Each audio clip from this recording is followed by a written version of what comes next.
was the first person who spoke up and out against him, and did it alone. I wish I had have known before introducing my family. Like, I introduced my entire family. He sat there and speaking to me and my parents, and he told my mom and my dad, "Your daughter's so fine, I jerk off just looking at her." I'm sorry. At age 50, R&B singer Sparkle's darkest secret has finally been revealed.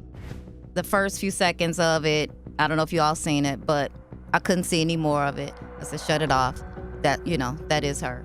The girl in R. Kelly's infamous S-tape was her own 14-year-old niece. But that's not the secret that destroyed her life. I was kind of ostracized, if you will. From your family? Yeah.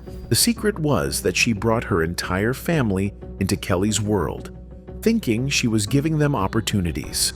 When she tried to expose what happened next, her own family turned against her and chose silence over justice. 2011, we came back together, 50th anniversary for our parents. We did a big shebang for them. But after the trailer hit, a few days after we had laid to rest our mom, it was just haywire again. 20 years later, the woman who sacrificed everything to protect a child is finally revealing what really happened behind closed doors. So let's get into it. In the summer of 1998, a duet called "Be Careful" dominated radio airwaves across America. The song, a collaboration between R. Kelly and an up-and-coming R&B singer named Sparkle, held the #1 spot on the R&B/hip-hop charts for 6 consecutive weeks.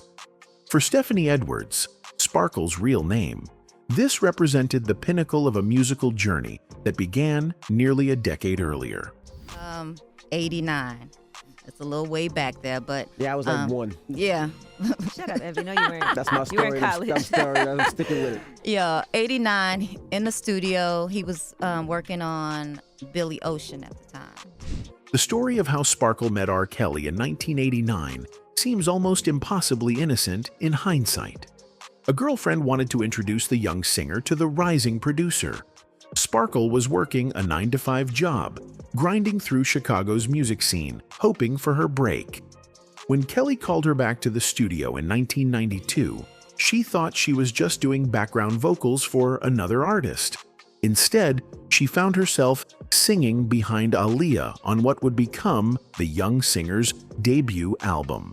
Every track except one, "Age Ain't Nothing But a Number," featured Sparkle's voice in the background, though she didn't know at the time that the 15-year-old Aaliyah was allegedly married to Kelly. Sparkle was a professional through and through. She arrived at the studio after her day job, did her work in the booth, and went home. The studio environment, with its multiple rooms and constant activity, meant she rarely saw what happened outside her immediate workspace. More importantly, she had no reason to look for anything suspicious. By 1996, Kelly had called her back, this time to work on what she thought were background vocals for someone else. Only after recording did she discover these were her own tracks, the foundation of what would become her platinum-selling debut album. The success of "Be Careful" established Sparkle as more than just a background singer. She was now a legitimate R&B artist with her own recording contract and a bright future ahead of her. The professional relationship between Sparkle and Kelly appeared mutually beneficial. He had discovered and developed another successful female artist. She had achieved the breakthrough that every aspiring singer dreams of. But beneath the surface of their collaboration, patterns were emerging that would eventually destroy both their partnership and Sparkle's relationship with her own family. Kelly's need for control extended beyond the recording studio. He didn't want his artists fraternizing with each other. He monitored who they spoke to and when.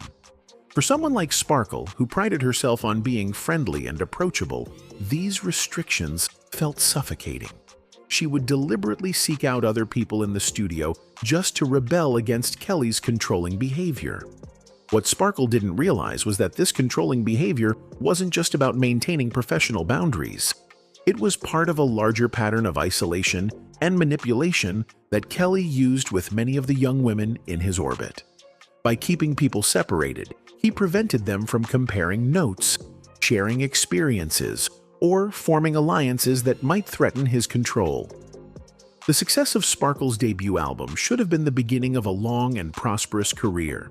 Instead, it marked the beginning of the end of her relationship with Kelly and the start of a nightmare that would consume her life for the next 2 decades. Success in the music industry often comes with opportunities to help others.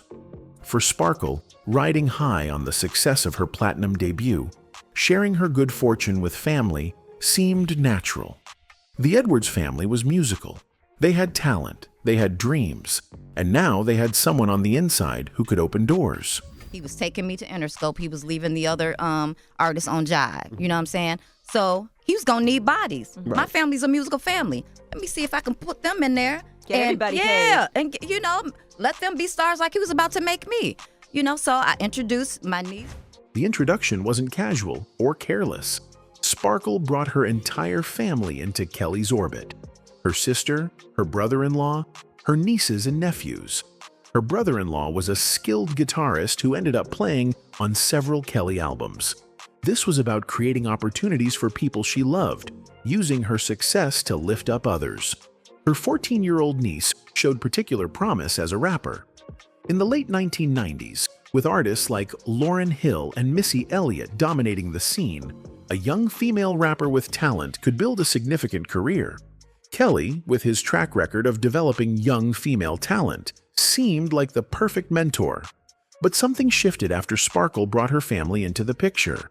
The working relationship that had produced a platinum album and a #1 hit began to deteriorate. Kelly started inserting himself into Sparkle's personal life in ways that made her uncomfortable. He didn't want her to have a boyfriend. He became possessive and controlling about aspects of her life that had nothing to do with music. The breaking point came during a meeting that would haunt Sparkle for decades. Kelly was threatening to take away her record deal because she had a boyfriend and because she had mentioned to another artist that she was the only one being moved to Interscope. The meeting, held at a hotel near O'Hare Airport, included Kelly Barry Hankerson, who managed both Kelly and Aaliyah, Sparkle, and her parents. He sat there and speaking to me and my parents, and he told my mom and my dad, "Your daughter's so fine, I jerk off just looking at her." I'm sorry. The shock of Kelly making such a crude comment about their daughter directly to her parents' faces should have been a massive red flag. But Sparkle was young, inexperienced in the music business, and afraid of losing her opportunity. She convinced herself and her family that enduring such disrespect was part of the price of success. Her father's reaction told her everything she needed to know. After they left the meeting, he turned to his daughter and warned her about what she was getting involved with. But by then, it was too late. The introductions had been made. Her niece was already spending time at Kelly's studio. The family relationships that would eventually tear them apart were already forming. In 1999, Sparkle asked to be released from her contract with Kelly. She was 3 songs into recording her second album, but the working relationship had become untenable. Kelly was trying to control every aspect of her personal life, and she was tired of fighting battles that had nothing to do with making music.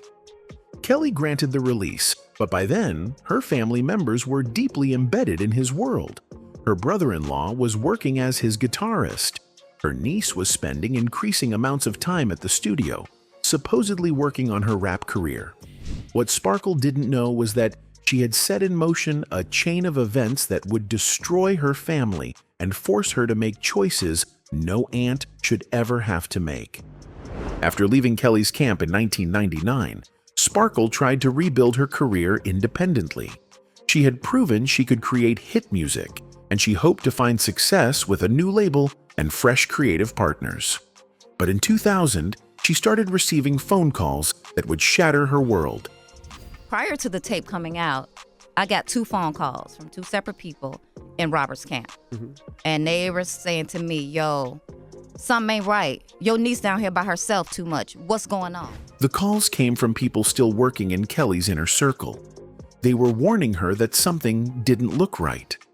Her 14-year-old niece was at the studio alone too frequently. Where were her parents?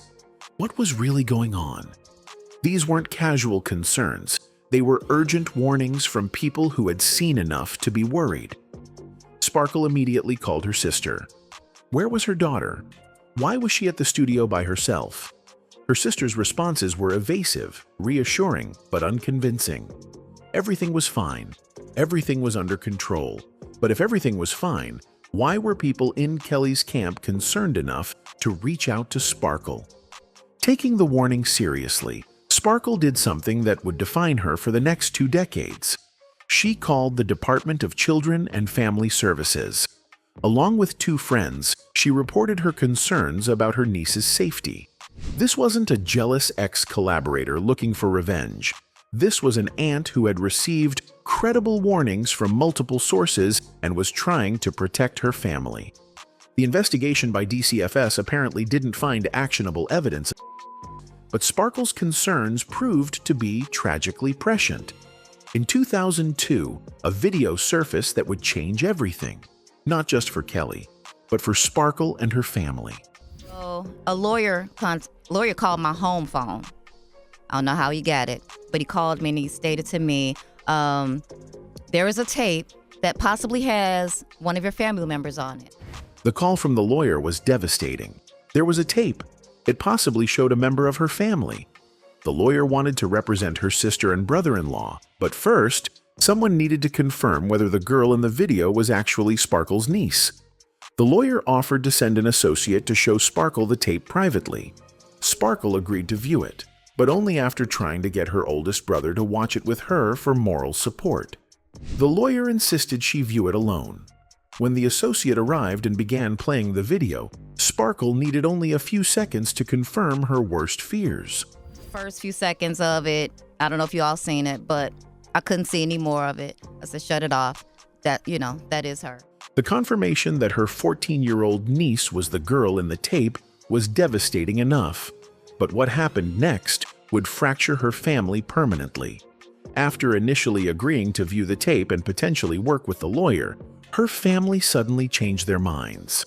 Within hours, they decided they didn't want to see the evidence. They didn't want to pursue legal action. They wanted the whole thing to disappear. Sparkle suspected that Kelly had gotten to them, perhaps through financial incentives, perhaps through threats, perhaps through both. Her family, who had initially been willing to confront the truth, suddenly wanted nothing to do with it. The silence that followed would last for years, leaving Sparkle to fight alone while her own family chose to protect the man who had allegedly abused their 14-year-old daughter and niece. The decision to come forward publicly, despite her family's wishes, would cost Sparkle everything: her relationship with her family, her career prospects, and her place in the music industry. But she had seen the evidence with her own eyes, and she couldn't pretend it didn't exist. In 2002, when the sex tape became public, the music industry rallied around R. Kelly. He was one of the most successful R&B artists of the era, with a string of hits and a reputation as a hitmaker for other artists. Speaking out against him wasn't just professionally dangerous, it was career. I was the first person who spoke up and out against him, and did it alone. While Kelly's legal team prepared their defense and the music industry closed ranks, Sparkle found herself completely isolated. Her own family wasn't speaking to her. Other artists were afraid to associate with someone who had accused Kelly of such serious crimes. Record labels wanted nothing to do with a singer who was perceived as difficult and litigious. The trial, when it finally began in 2008, should have been Sparkle's vindication. She was the star witness for the prosecution, the person who could definitively identify the girl in the video and explain how Kelly had access to her. But her family's refusal to cooperate undermined the entire case. Her niece, now an adult, refused to testify.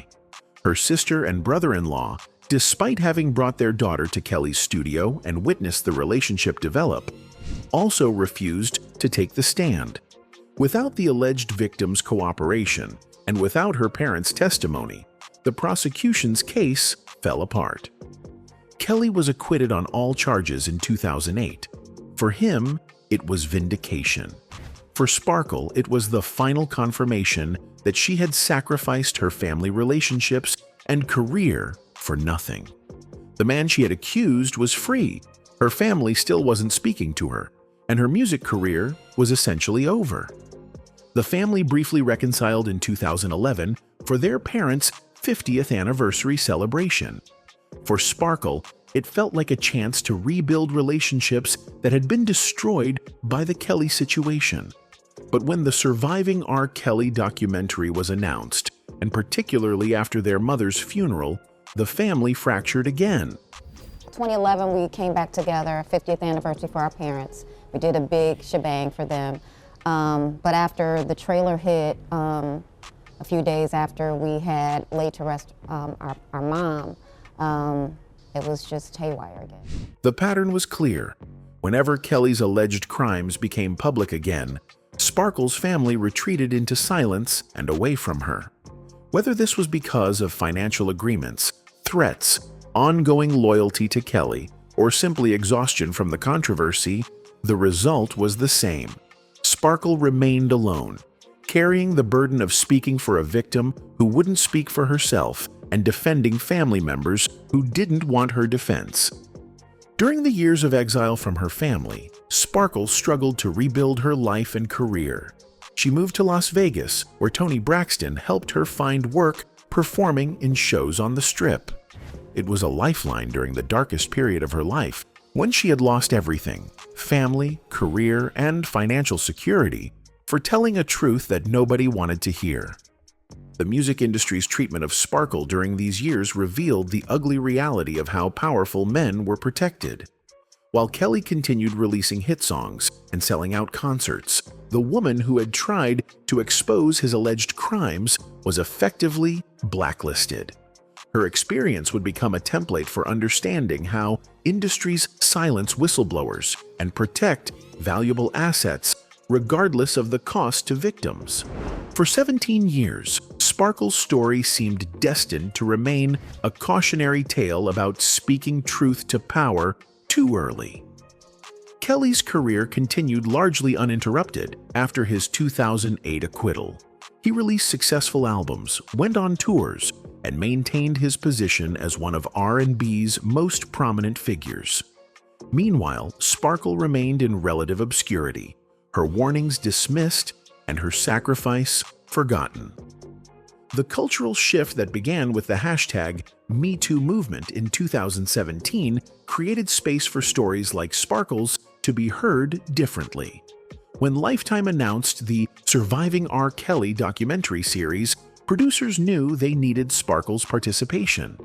She was the first person to publicly accuse Kelly, and her story provided crucial context for understanding how Kelly's alleged pattern of abuse had been protected for so long. Finally, thank you guys. Thanks for having my back now, because back then I had nobody. When in the song I say it was me before there was a Me Too. I really feel that way. I'm happy that Me Too time's up and everybody else has got my back now. Sparkle's decision to participate in the documentary wasn't easy.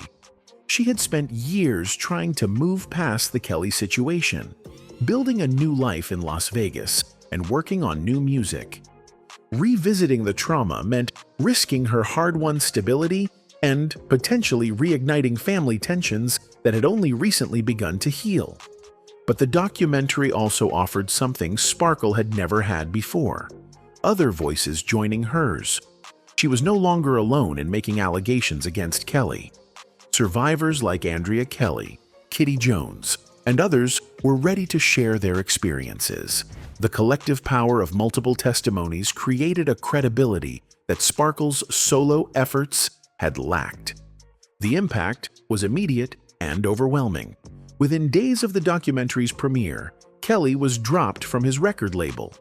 Concert venues canceled his shows. Streaming platforms removed his music. The same industry that had protected him for decades suddenly couldn't distance itself fast enough from his alleged crimes. For Sparkle, the vindication was bittersweet. She had been right all along, but the cost of being right had been enormous. Her relationship with her family remained complicated. Her niece, now an adult, had never publicly acknowledged being the girl in the video. Her sister and brother-in-law continued to maintain their silence about what they knew and when they knew it. When Kelly finally responded to the allegations in his explosive interview with Gayle King, Sparkle watched with the eyes of someone who had known him intimately. She saw through the emotional outbursts and desperate denials to the calculating performer beneath. This wasn't genuine emotion. It was Robert Kelly doing what he had always done, putting on a show to manipulate his audience. At 50 years old, Sparkle has finally received the vindication she sought for nearly 2 decades. But the price she paid, family relationships, career opportunities, financial stability, and years of isolation, can never be fully recovered.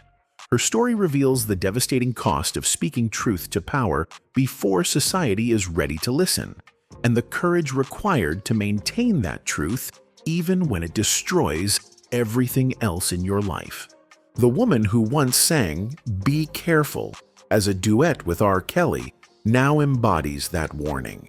Her darkest secret wasn't what she knew about Kelly.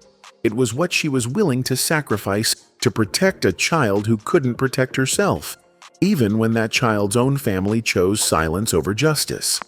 Anyway, that's it for this video, folks. Bye.